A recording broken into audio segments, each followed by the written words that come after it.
All right, what's going on, everybody? Welcome to our February YouTube Live Q&A session. Thank you very much for joining me. If this is your first time coming on, welcome. And if you guys are coming back for seconds, thank you for joining.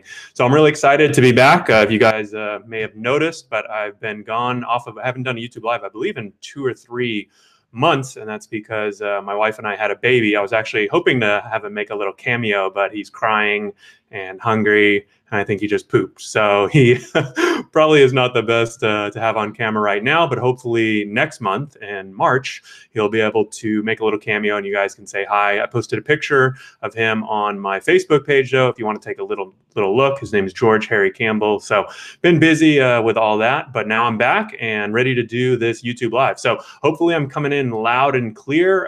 Feel free, if you guys are watching live, you can join in on the chat right now. I see Joseph says hello, and we've got a few people that have already chimed in. Serge says he sounds like a Friday night passenger, and that's right. He's puking, he's pooping, and he's hungry. So I think definitely that sums it up well. I see Christian from the Rideshare guy.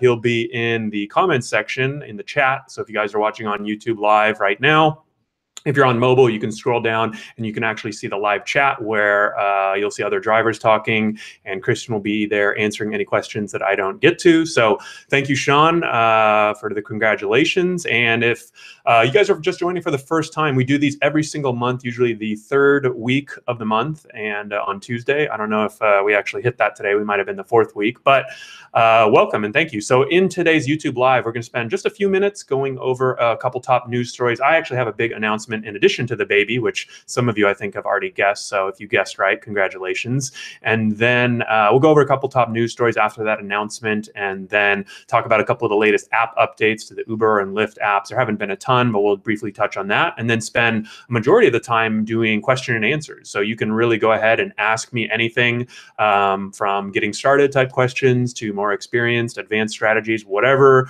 will be of value to you. I'm happy to help. So looks like we've got a few people chiming in right now.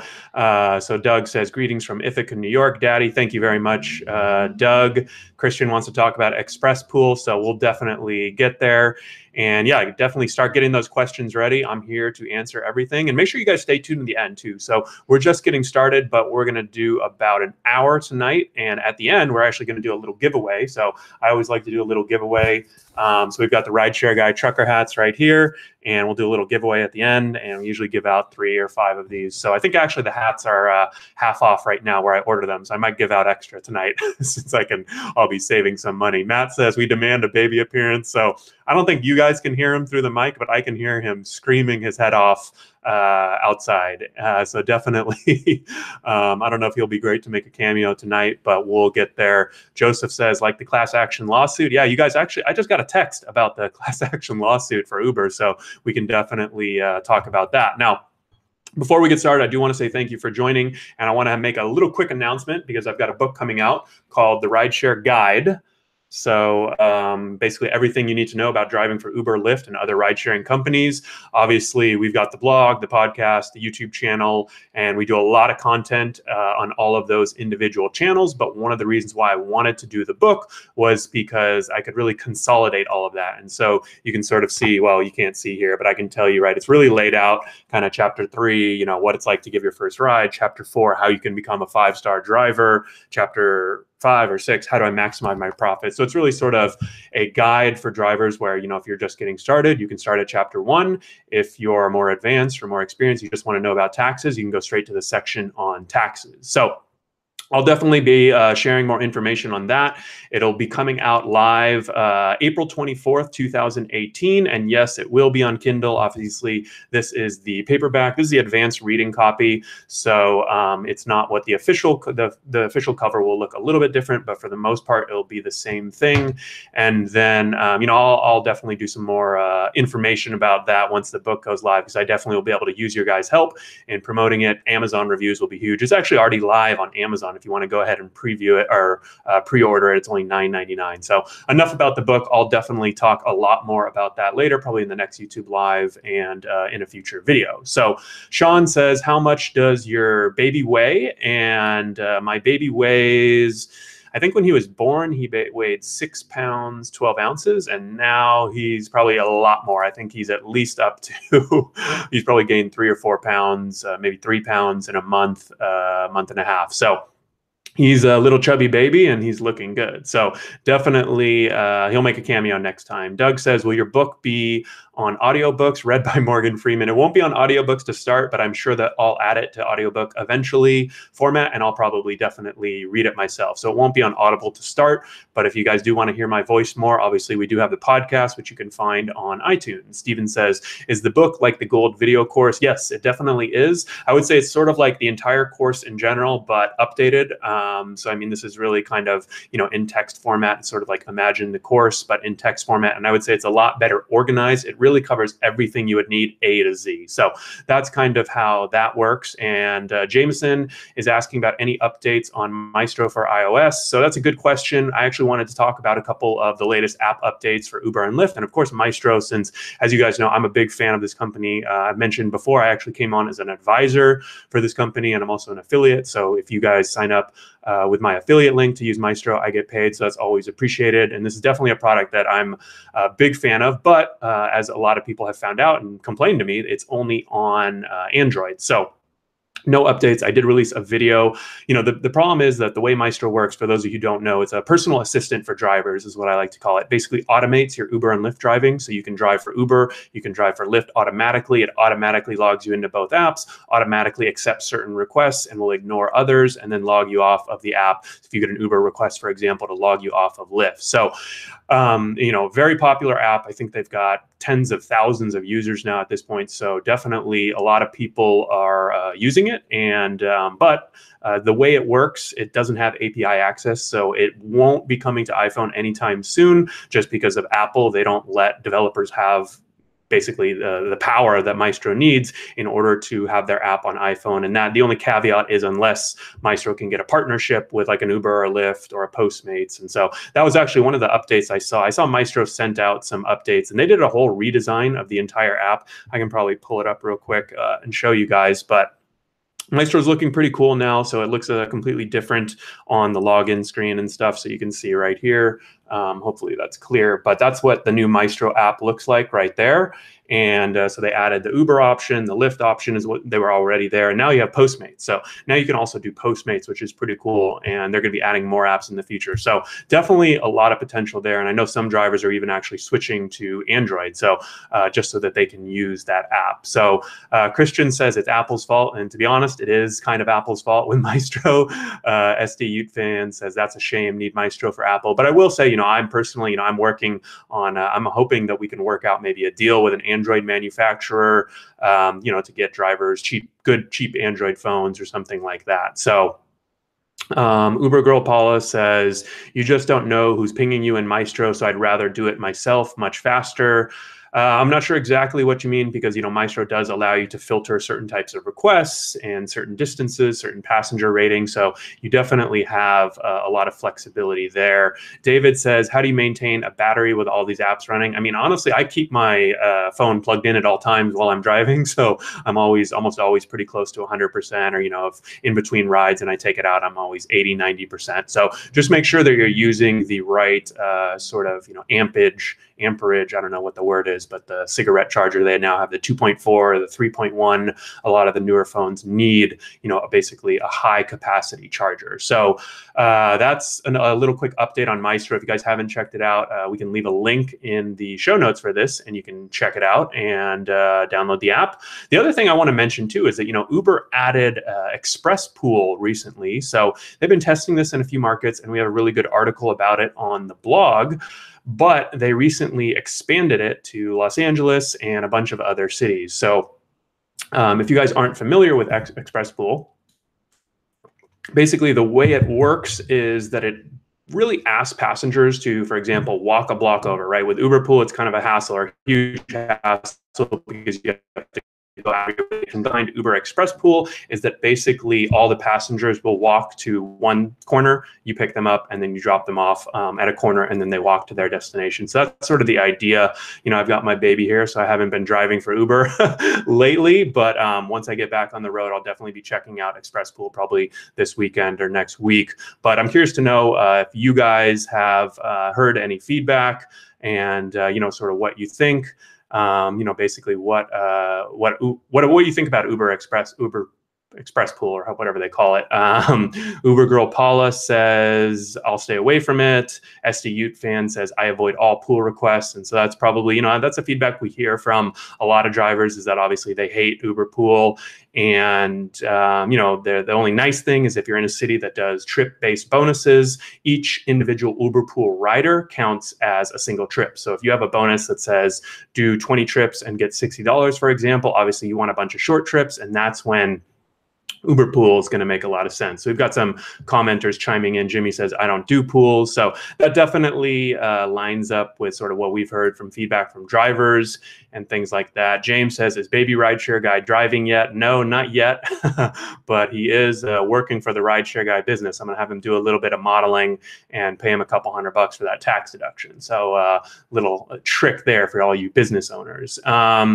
Let's see. Christian says, it sounds like Christian has been trying out Uber Express Pool. He said it was basically the same as Uber Pool. Most of my passengers walk to their pickup location, but a few ask that I drop them at their house. So definitely, you know, this is a new service. And honestly, anytime there's anything new, there's probably going to be a big learning curve or a lot of kinks to work out. So typically, like when Uber launches Express Pool, like I kind of would stay away from it for a week or two, let other people and other drivers work out all the kinks. You know, if you see a Express Pool request come in, or, you know, you're thinking about testing it, I think it's usually better to wait for that type of stuff.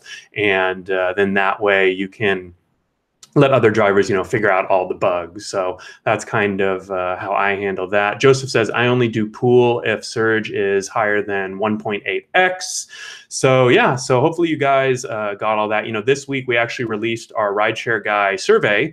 So if you submitted basically a response to that survey, thank you very much. We got over almost 1,200 responses. I gave out a ton of good prizes. I think we gave out like a bunch of $10, $20 Amazon gift cards, a bunch of hats, calls with me, all this good stuff. So hopefully if you guys are one of the winners, feel free to chime in right now on the live chat. We went ahead and sent an email to everyone that won something from filling out the survey. But, you know, one of the interesting things that we saw from my survey of, you know, basically 1,200 drivers, and I'm curious to hear your feedback, is that satisfaction amongst Uber drivers actually went up from last year to this year. So when we surveyed drivers last year, they were at about 49% said that they were satisfied driving for Uber. And this year, 58% of drivers said that they were satisfied for Uber. And I think a big reason of that has to do with 180 days of change, and also how Christian pointed out to me that, you know, 2017 was the first year where Uber actually didn't lower rates, right? In 2014, 2015, 2016, Uber actually lowered rates for drivers. So it's sort of getting to be an annual kind of very alarming trend. But 2017 was the first year that they didn't. And we also found out from drivers that 57% of them were satisfied with the 180 days of change campaign. So I'm curious to know what you guys think. I see that Rideshare Genius is in there. He says, congrats to the winners. Ezra, hopefully you were able to hook up with Ryan. Eric looks like he's joining, says, what's up? And Madison says, thanks, Harry. You're my technical support go-to for 3 years. That's why I'm here. So definitely feel free to chime in. And, you know, now that we've kind of gone over a couple of the latest updates, I don't know that there's been a ton of news. Victor says, well, losing Kalanick was good for at least 10% rise in driver satisfaction. Definitely, I'm curious to know what you guys think about Uber's CEO. I know you probably haven't had a ton of interaction. I've tweeted him a bunch of times and he just keeps ignoring me. But so he probably doesn't really care about me or know who I am or anything like that. But Uber Girl Paula says she's not happy with people who want to stop off at the store. I can tell them I can drop and they can call another Uber. So yeah, so let me know what you guys think. Chad says, guys learned a lot from you as a new driver. Thank you. Yeah, definitely here to help. So, with that said, we do our little intro, and now I want to spend the rest of the time, the next 45 minutes, basically going over any questions that you guys might have. I mean, there's a lot going on, whether it's strategies or tips for earning more money, or just logistical questions, how to handle certain situations. I'm here to help you guys right now, and we do these YouTube lives once a month. So if you're just joining, welcome. And if this is your first YouTube live ever, we do these every single month. Make sure you guys subscribe to the YouTube channel.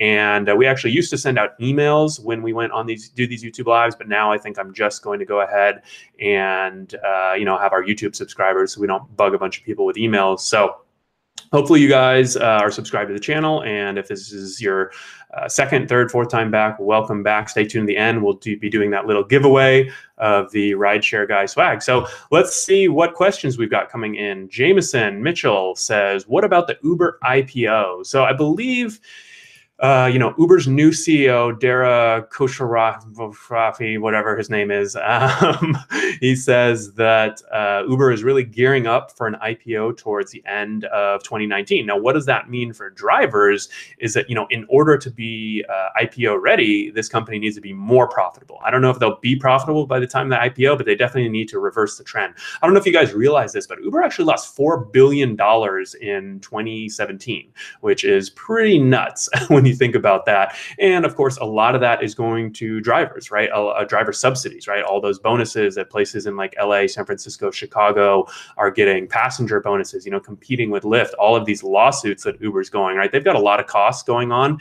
And so, I think Uber really needs to start, basically turning that around. One area where we've gotten a lot of questions from drivers is around upfront pricing. And if you guys aren't familiar with this, basically what Uber now does is they charge the passenger an upfront price. So they don't technically take a commission anymore, right? I mean, Uber sort of has rates that they pay the driver per mile and per minute. And no matter what, drivers always get the per mile and per minute rate that you see on your dashboard. You can go to partners.uber.com and look at the rates in your city. And that's what you'll always get paid, whether you go out of your way, whether you go on a long route or a short route, you always get paid that. But now what Uber is charging the passenger is, honestly, I feel like it's just sort of up in the air. There's really no rules. And so we're getting a lot of emails from drivers who are seeing that, Uber is charging passengers $50 for a ride and only paying the drivers $25. So, this is something we've definitely investigated, and definitely, it's an area to keep an eye on, because I feel like, for this company, they need to be profitable. That seems like a big way that they can just take a bigger and bigger commission. And obviously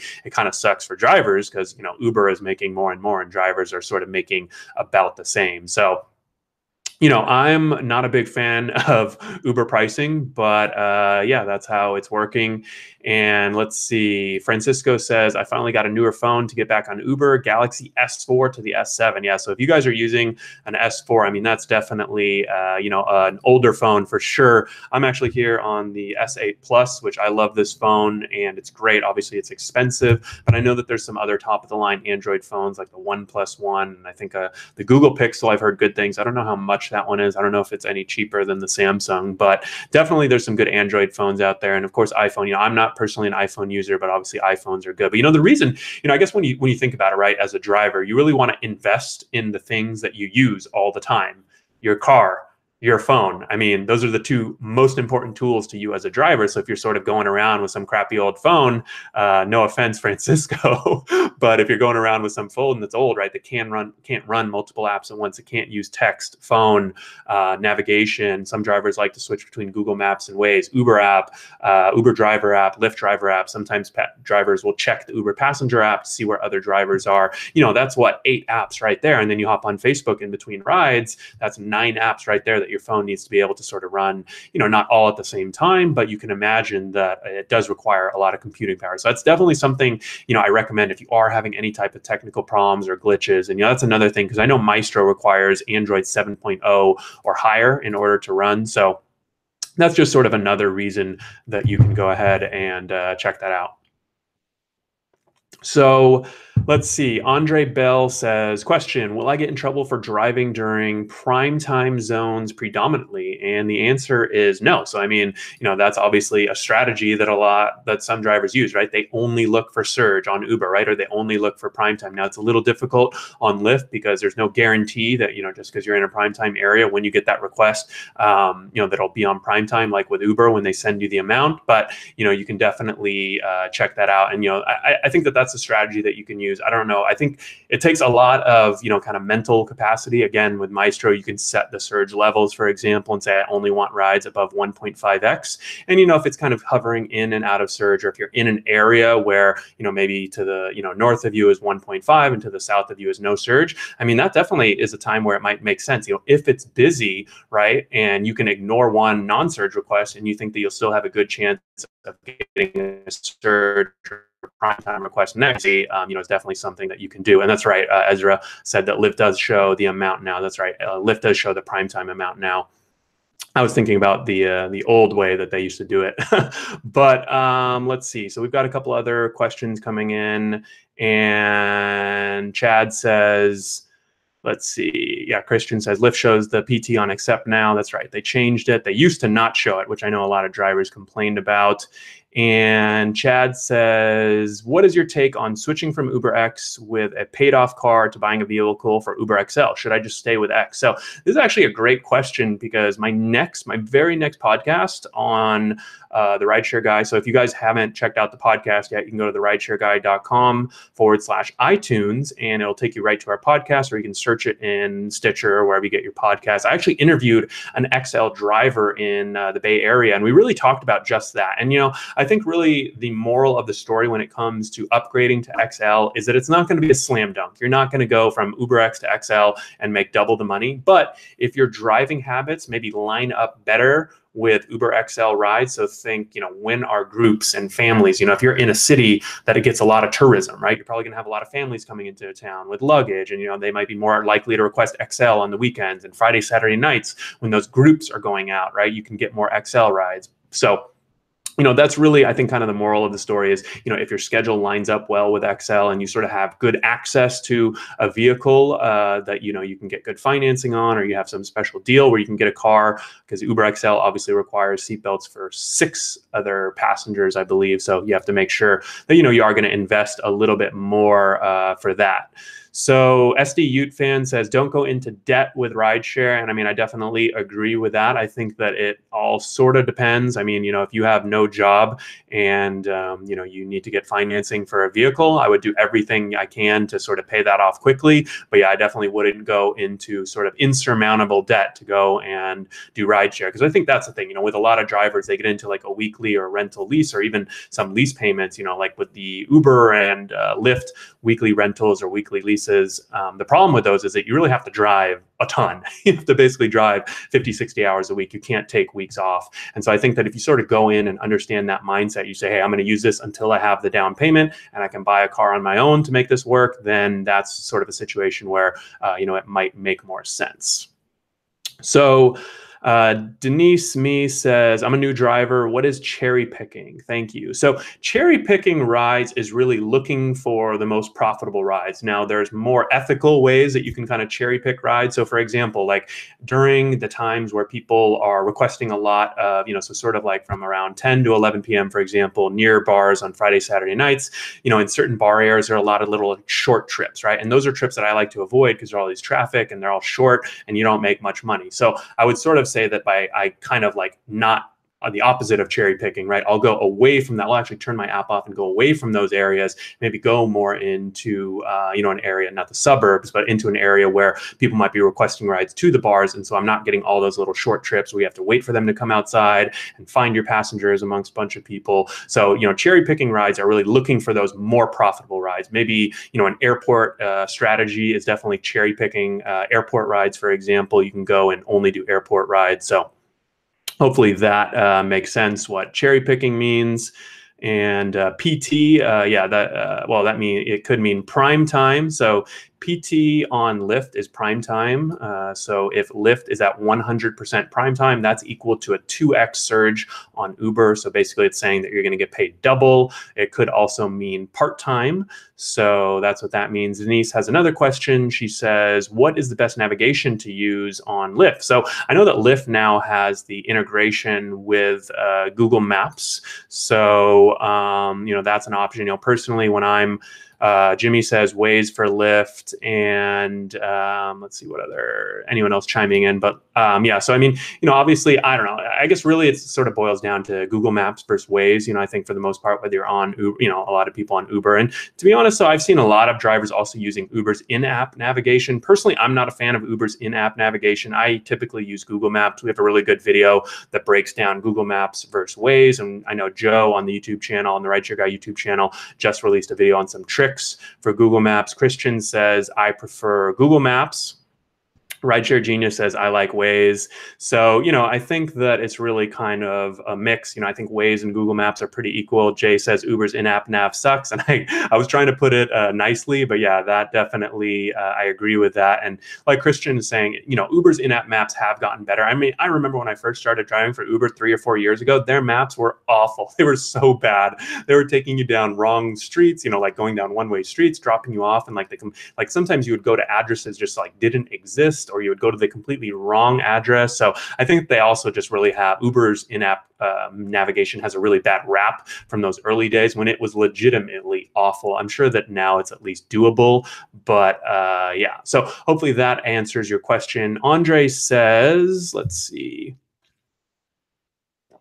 Andre says, question, can you use Facebook to look for rides when you're online? So I'm assuming that you mean, I'm not sure exactly what you mean, Andre, using Facebook to look for rides when you're online. Maybe you're talking about booking private passengers or private clients. Now, technically, you need commercial insurance and licensing to do any rides off the app. And so you want to be a little bit careful with that. But let's say you have all that in order and all that set up, then yeah, I mean, I know drivers who sort of network their driving business, on Facebook, like in a lot of the local groups, they'll get into a local community group and, look for people that are asking, as opposed to just spamming the group, like, hey, does anyone need a ride?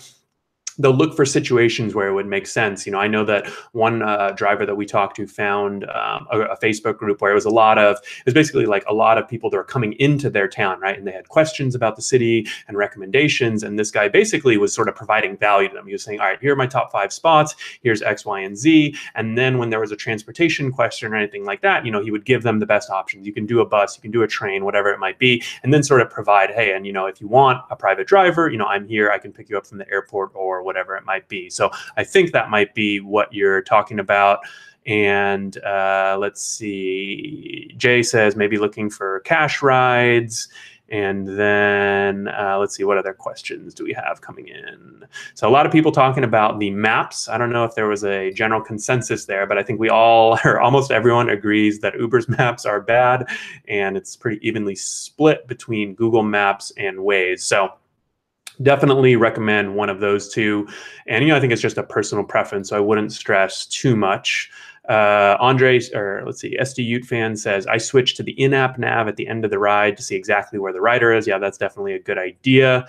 And I think you can do it automatically also. So David says, FYI, in case you haven't done this and you have good WX, I don't know what that means, and a sunroof, a small rotating yellow light will let your packs find you until we all get yellow light. So, I mean, I know in some places Uber is giving out the beacon. I don't think it's a lot of cities, though. I haven't seen it much in LA or any of the big cities. I think they only released it in a few cities, but Lyft is definitely releasing the amp all over the place. So that's pretty cool. I think the Lyft amp is really cool. We've got a video coming up on the YouTube channel. I've unboxed one before, but, super handy, especially at those places. Like, I think the airport is actually the best situation. You go to pick up your passenger. If you're somewhere like LAX and there's like 100 riders sitting there and it's kind of a hassle to find them. And sometimes the airport cops, are shining lights on you and they want you to move along. So, definitely keep that in mind.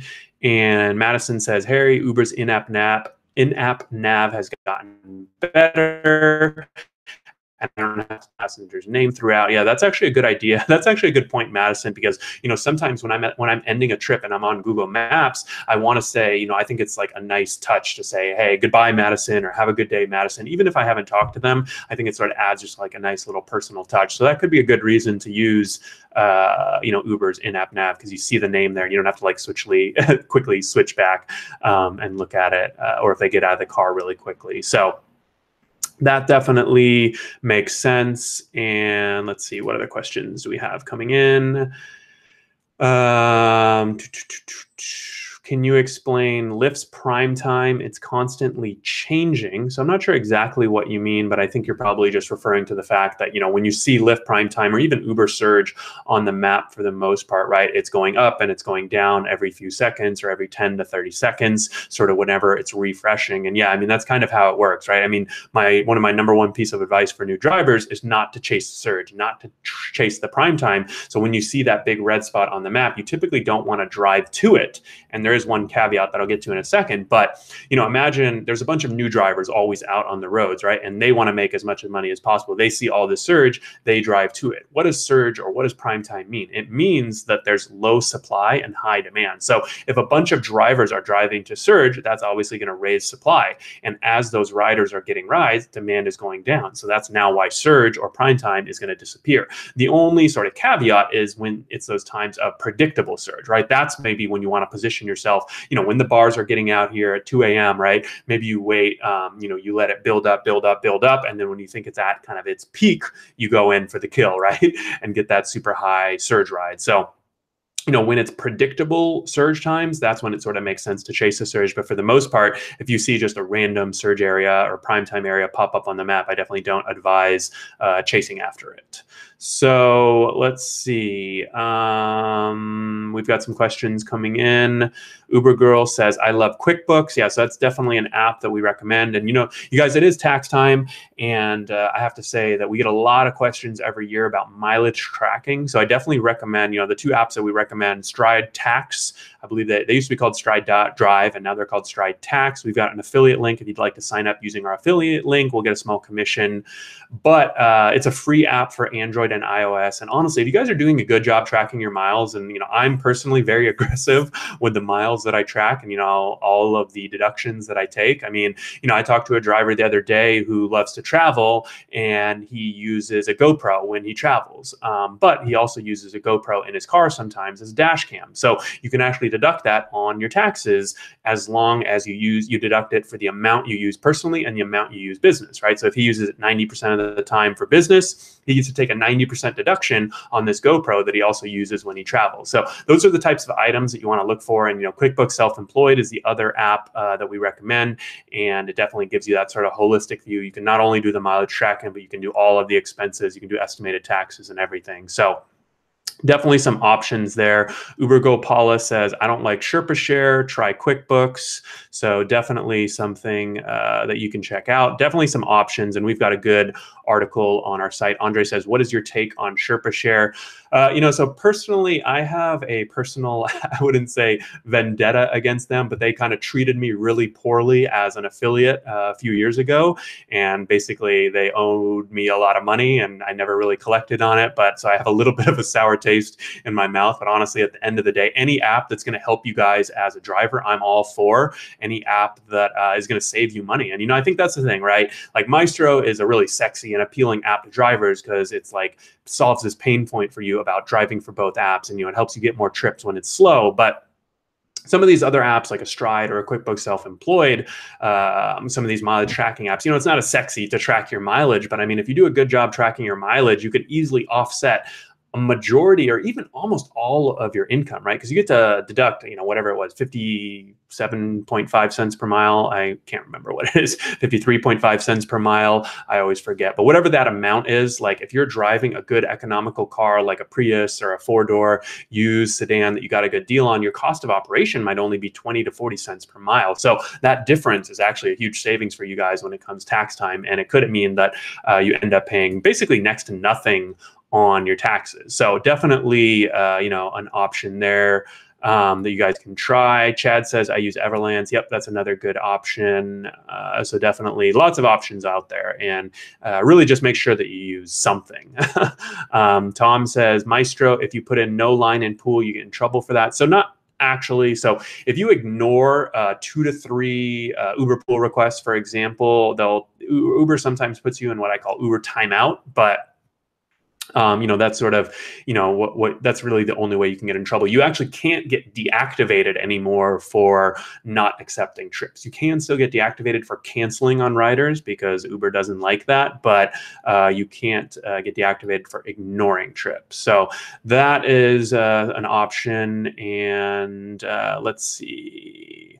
David S says, what do you think about advertising that you have rideshare insurance on your profile? So I guess in general, I recommend rideshare insurance to every driver. And, a lot of times, we've got a big insurance marketplace on our site that, has all of the different options by state. So if you're in California, you can see all the different options. We've got a bunch of recommended agents that we worked with that we know have done hundreds of policies for drivers, so they won't try to screw you and they'll get you a good deal. I mean, honestly, I think it's almost a no-brainer. You have to be getting at least a quote. We get so many stories from drivers who come to us and, get into an accident and then say, oh, I didn't realize that Uber had a $1,000 deductible. I don't know if you guys realize this, but Lyft has a $2,500 deductible. Now, if you're in a state where Allstate offers rideshare insurance, they'll actually split the difference. So if you have a $500 deductible on your Allstate rideshare insurance policy, they'll cover up to that $2,500 with Lyft. So you won't be on the hook for $2,500, right? And sometimes I've heard from drivers who have gotten Allstate added for like $12 a month. So very reasonably priced. State Farm will actually cover periods 1 through 3. So you don't even need to make a claim with and have to deal with Uber or Lyft's insurer, which is, kind of hit or miss. We've heard a lot of horror stories with that. So definitely recommend that you guys go and at least see what options are out there and get some quotes, because it is an additional cost. But I think that it's super worth it, just because, the times that we're driving, right? These busy times of driving, commuting hours when people are in a rush and in a hurry and pissed, right? Or, you're more likely to get into an accident. And really just the more trips you do, the more likely you are to get into an accident. So that's definitely something that I would keep in mind.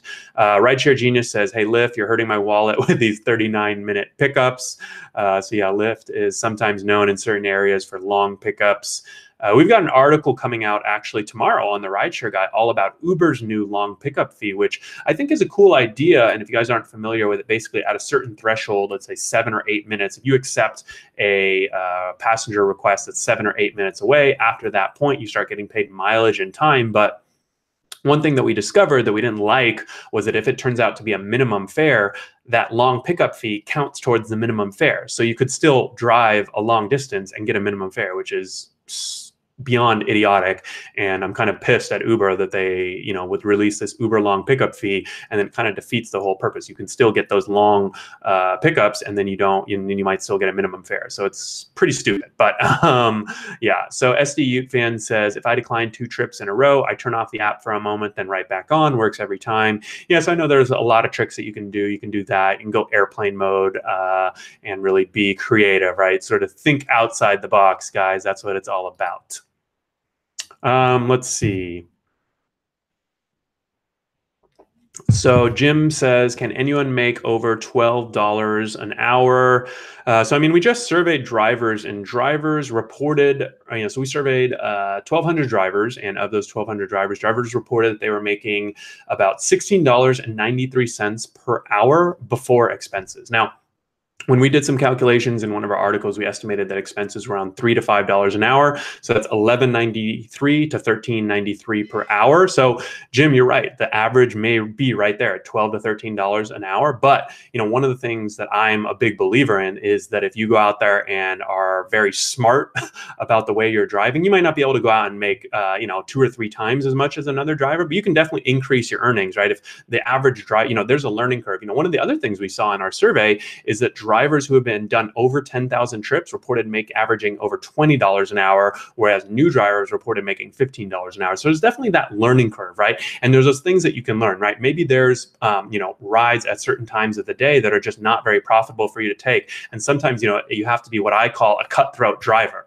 right? If you're in, let's say, the middle of downtown and someone requests a ride an hour south, that's going to be either in traffic, or once you drop them off, you're going to be sitting in traffic to come back, and you're not going to make nearly as much as you would would, staying in that downtown area, that might be a time where you want to use one of your cancellations, right? And, there's no hard, fast set rules. If you're canceling a ton of rides on passengers, it's going to affect, Uber's going to be pissed about that. Sometimes it kind of, if you want to maximize your profits, you have to be a little bit of a cutthroat driver. So, sort of using some of those strategies, I think you can kind of definitely out earn the other driver. I think there's a clear link that we've shown, through my own experience, and then also from, our survey, that, really the more trips you do, the more experience you get, and, the more cutthroat you get, honestly, the more you can make. Madison says, hey, Jimbo, it can be done. Drive smart, my friend. And you guys know I have this kind of saying, work smarter, not harder. But honestly, it's a little cheesy, but it's true, because we talk to a lot of drivers, that are sort of wandering around aimlessly. I talked to someone the other day about what they do after they drop off the passenger, right? Because after you drop off the passenger, should you drive around looking for a fare, or should you park? And, what I was explaining to him was that after you drop off a passenger, I like to stay in one spot. I'm only going to make a move if I think I have a better chance of getting a ride, right? Does that make sense? So let's say you drop someone off and you're in a sort of high volume request area. There makes no sense to continue driving or move somewhere else, even if you're, unless you think that there's a better chance of getting a ride. And even if you drop someone off, out in the suburbs or whatever it might be, you could still wait around for a few minutes and sort of reduce your expenses that way. So, there are a lot of strategies that I think when you start getting, analyzing some of these, and you don't have to do everything, but sort of look for those one or two items in your market that can really start to boost your income. I think it can definitely help. Let's see. Emmy says, I got cargo. It has been wonderful passive income in DC Metro. So yeah, we've got a cool cargo review. If you guys aren't familiar with this app, it's basically sort of what I call a bathroom attendant on wheels. And so Christian has been testing it out. I've been testing it out. And I think I actually have one somewhere. It was in my car, and now it might be in the other room. But it actually, you get paid for passing out snacks and goodies. And some of the items are actually free. So it's sort of like a no-brainer. And, if you don't want passengers to have crumbs in your car, you just tell them, hey, do you mind just not eating it until you get out? And very cool company, very cool idea. We've got an affiliate link that you can check out if you want to sign up for cargo. We've heard pretty good feedback for the most part. So definitely, some drivers don't want to be selling stuff in their car, but I mean, hey, if you're the type that's a little bit entrepreneurial, a little bit hustling, it's a good way to make a couple extra bucks.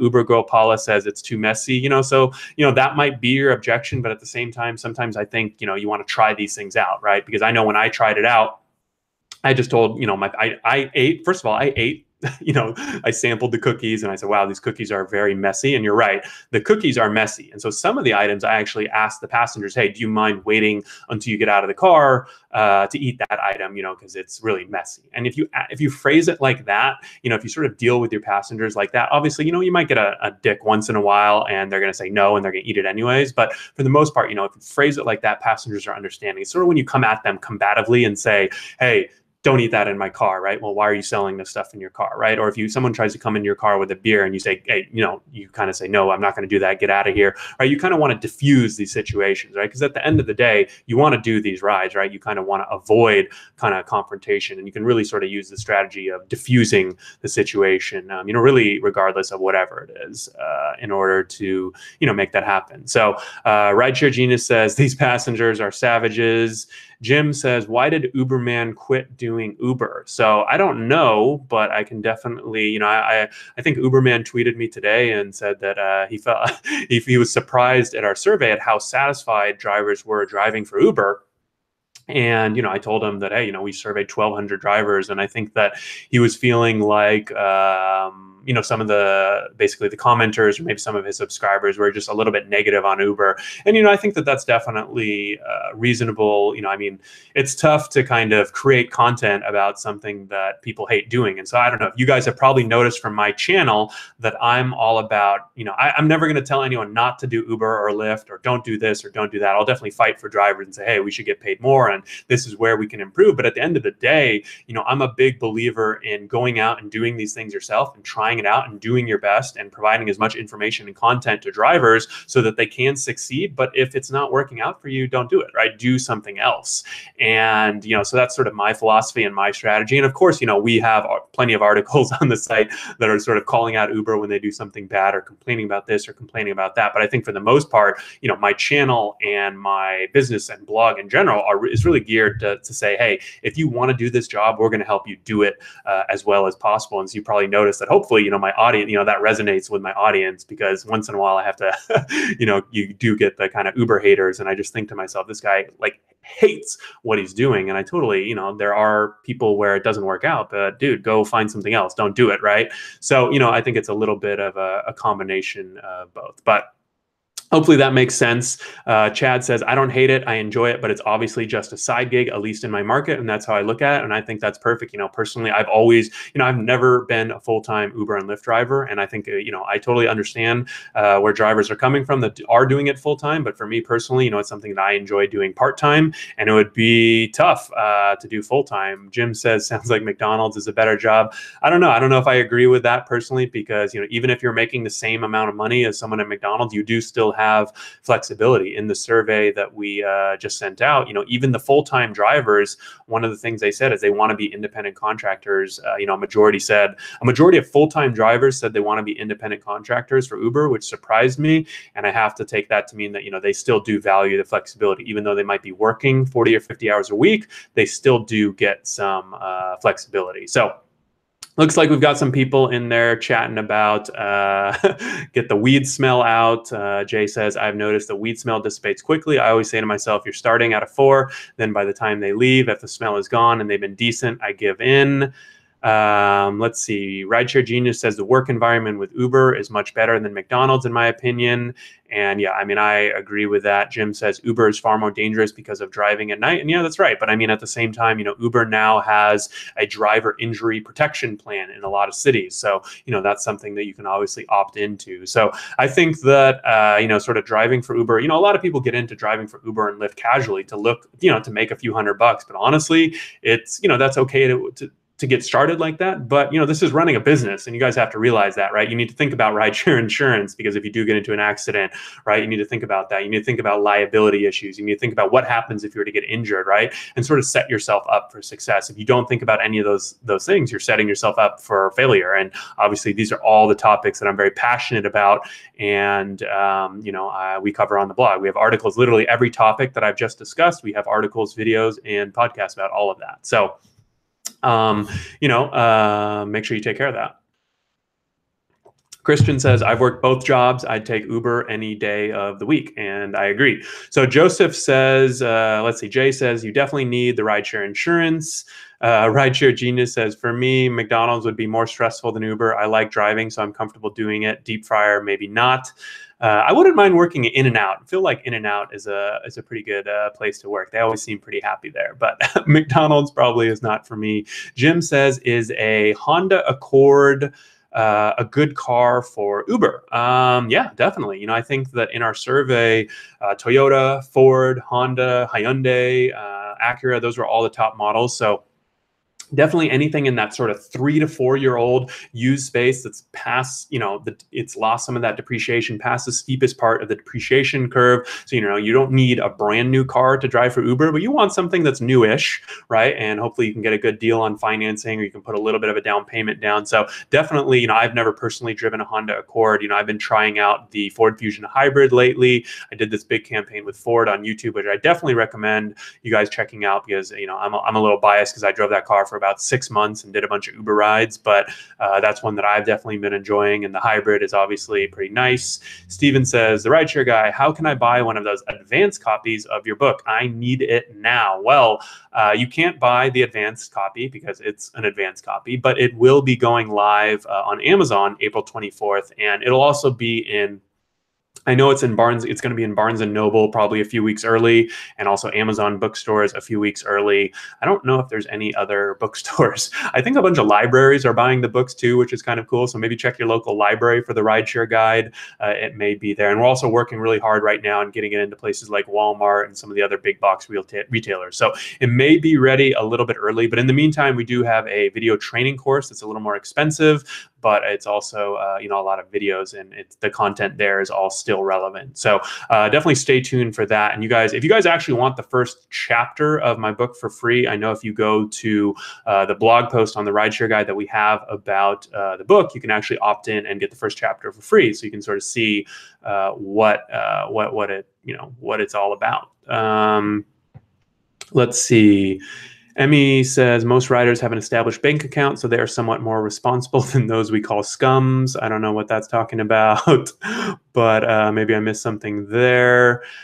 And let's see. Oh, I saw a good one. Where'd it go?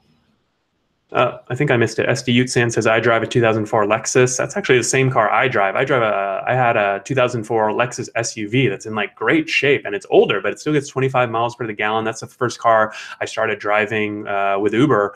And so, you know, definitely there's lots of cars that fit into, you know, the right car for Uber, you know, so definitely anything like that. Jay says, I wish I had the Fusion Hybrid. Honestly, I really like the car, driving the car, and not just because Ford paid me to drive it.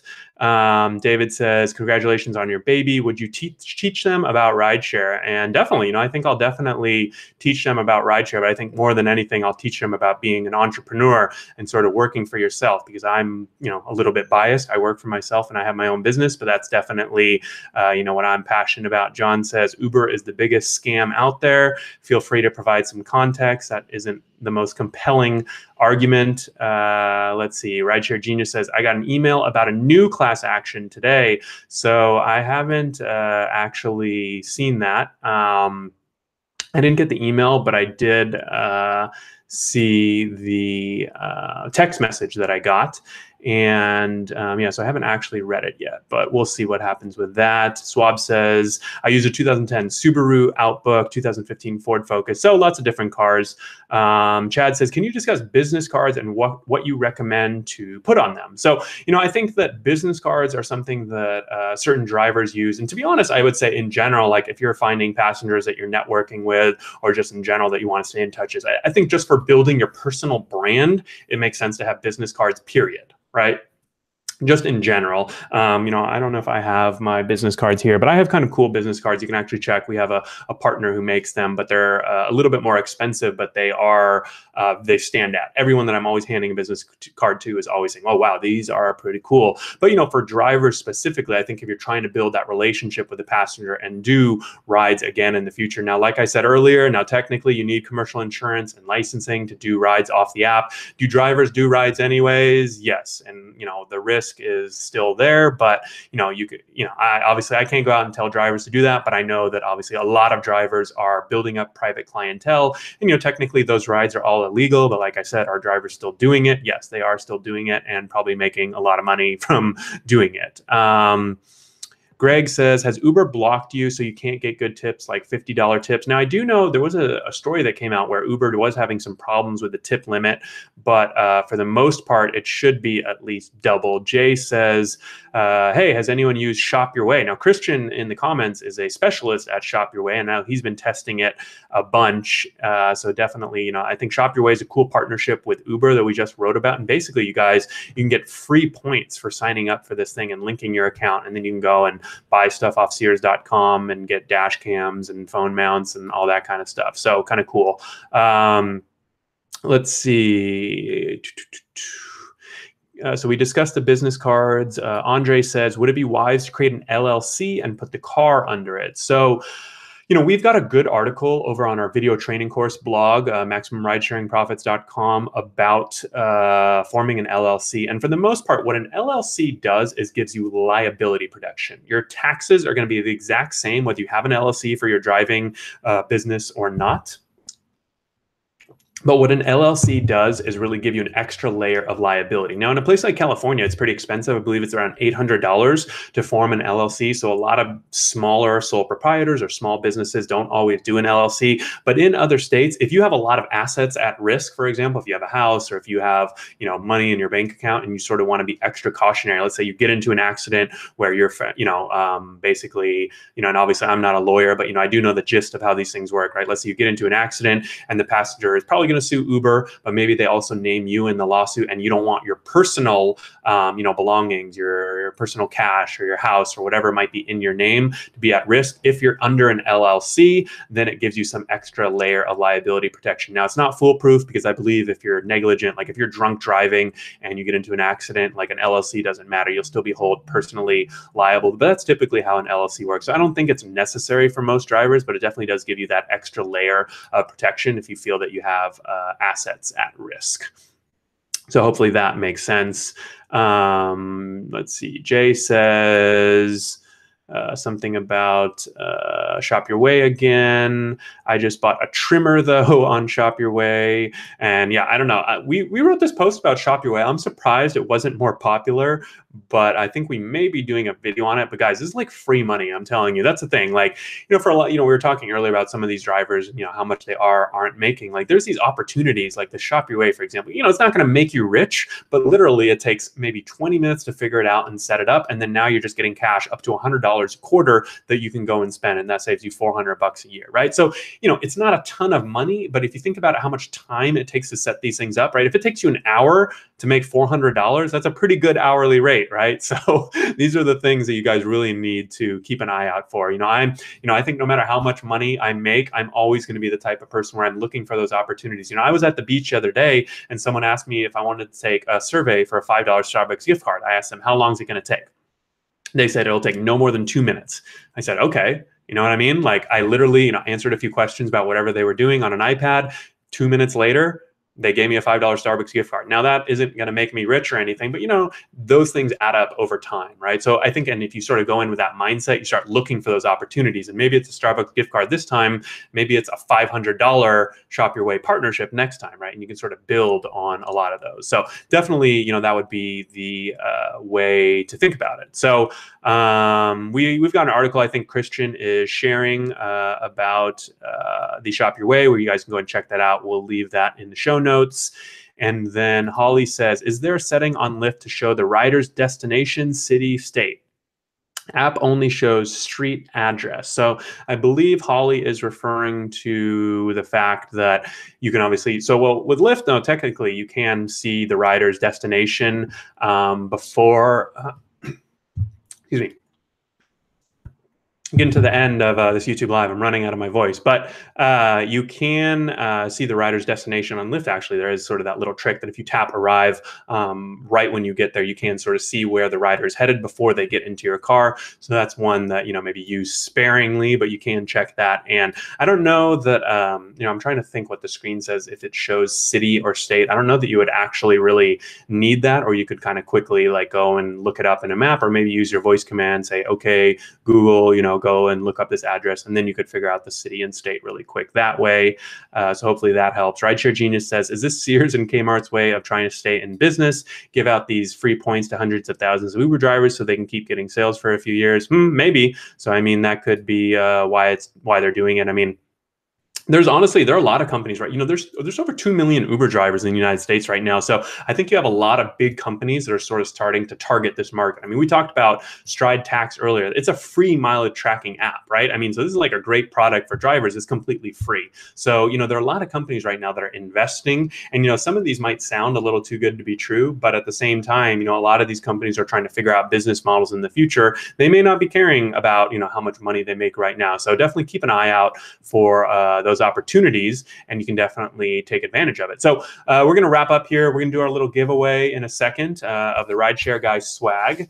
And then if you guys do have any other questions, I do appreciate everyone who's joining. Feel free to put in any last questions right now, and I'll see if I can answer them. Otherwise, we will be back next month with another YouTube Live. And like I said, we kind of like to cover a few of the top news stories, some updates to the Uber and Lyft app. We talked on the Maestro app today. We talked Shop Your Way, cargo, lots of good stuff today. I think hopefully you guys enjoyed this session. I'm hoping that my son, George, can make a cameo on the next YouTube Live. He was a little bit fussy today, but I do appreciate you guys joining me. Now, in order to enter this contest today for the Rideshare Guy swag, which I'll go ahead and put on my head, let's see, what do I want to do to have you guys enter. I'm going to say, why don't you guys go ahead and either share this video on social media, Facebook, Twitter, whatever your preferred social media is, or just send an email of it to someone who you think would benefit from it, right? If you have someone who's thinking about driving,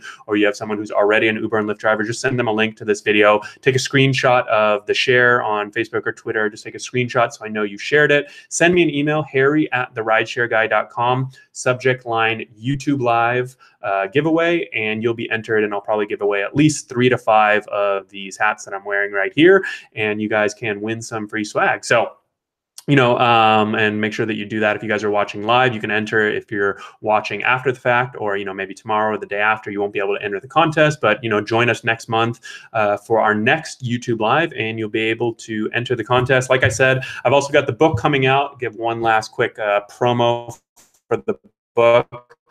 Pretty videos and probably more content. So like I said, you guys can actually opt in to get the first chapter free if you want to take a look. And let's see, what questions do we have real quick before I take off.